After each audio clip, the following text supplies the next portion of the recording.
Degree చేసిన వాళ్ళు software ఫీల్డ్లోకి రావచ్చా? As a BCom student I came to the software field. మీరు కూడా రావచ్చు. సాఫ్ట్వేర్ ఫీల్డ్లోకి ఎవరికైనా ఎంట్రీనే if you have the minimum degree. నీ దగ్గర మినిమం డిగ్రీ ఉంటే ఎవరైనా ఎంట్రీనే.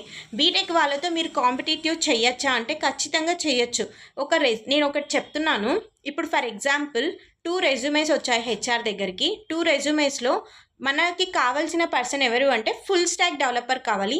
బీటెక్ క్యాండిడేట్ దగ్గర ఒకవేళ ఫుల్ స్టాక్ డెవలప్మెంట్ నాలెడ్జ్ లేదు, అండ్ ఇక్కడ బీఎస్సీ స్టూడెంట్ దగ్గర ఫుల్ స్టాక్ డెవలప్మెంట్ నాలెడ్జ్ ఉంది విత్ దట్ గుడ్ ప్రాజెక్ట్స్ అని ఉంది అనుకో, డెఫినెట్గా ఏ రెజ్యూమే సెలెక్ట్ అవుతుంది అంటే ఈ డిగ్రీ రెజ్యూమేనే సెలెక్ట్ అవుతుంది, కానీ అండ్ బీటెక్ రెజ్యూమే సెలెక్ట్ అవ్వదు.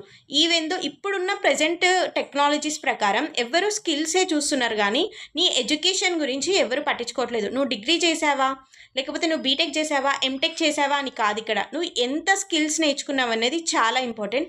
నువ్వు ఏంటి అంటే బీటెక్ వాళ్ళకన్నా కొంచెం ఇన్డెప్త్ నాలెడ్జ్ అనేది కావాలి నీ దగ్గర. ఎందుకంటే నువ్వు వాళ్ళతో పోటీ చేస్తున్నావు. వాళ్ళు 4 years టెక్నికల్ సైడే వెళ్ళింటారు. సో నువ్వేంటి అంటే బ్యాక్గ్రౌండ్ చేంజ్ అవుతున్నావు కాబట్టి you have to learn more skills then BTech student. అంతే, నువ్వు ఎక్కువ ఎఫర్ట్స్ పెట్టాలి. అండ్ నెక్స్ట్ డిగ్రీ స్టూడెంట్స్ ఎలా వెళ్తే జాబ్ వస్తుంది అనేసి ఫుల్ లెంత్ వీడియో అయితే చేశాను. ఈ ఫుల్ లెంత్ వీడియో మన రిలేటెడ్ వీడియోలో నేను మెన్షన్ చేశాను. మీరు మన ఛానల్కి వెళ్ళి ఒకసారి చూసేయండి. That's all about the video.